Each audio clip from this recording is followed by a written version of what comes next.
Now, right now we are doing this like app.get/test. Okay, but when it is a big application, so there is something like test slash this something like this, or like test slash get test slash save. Okay, you have to test slash edit. Okay, so if we write in one file only, it will get too much. It will be difficult to edit and understand later. And okay, so what we do is we create routes. So we'll create a new folder, routes. Okay, and in this routes we'll create a new file. Let's say we are dealing with news. Okay, news.js. So here we need two lines of code that is important. Const express equal to require express, and router is express of router. Uh,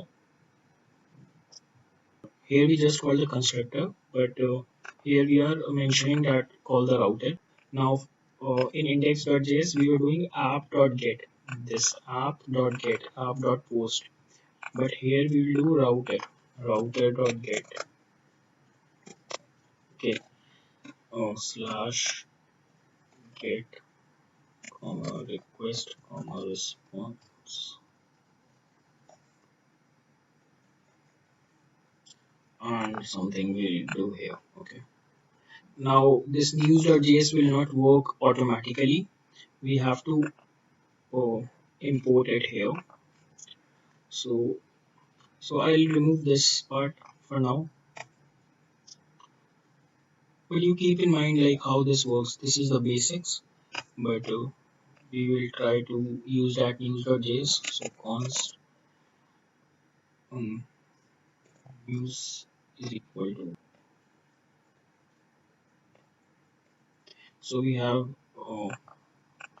imported that news, and what we will do is app.use slash news, and we'll write news.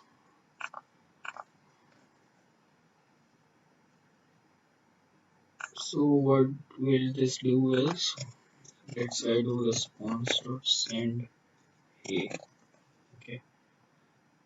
So what this do is, I have mentioned this slash news here. Let's say I write news one. Okay. So what will happen? And this is and you have to write module. This is module dot exports equal to router. So you don't have. So you have to write this. And now we'll start the server again.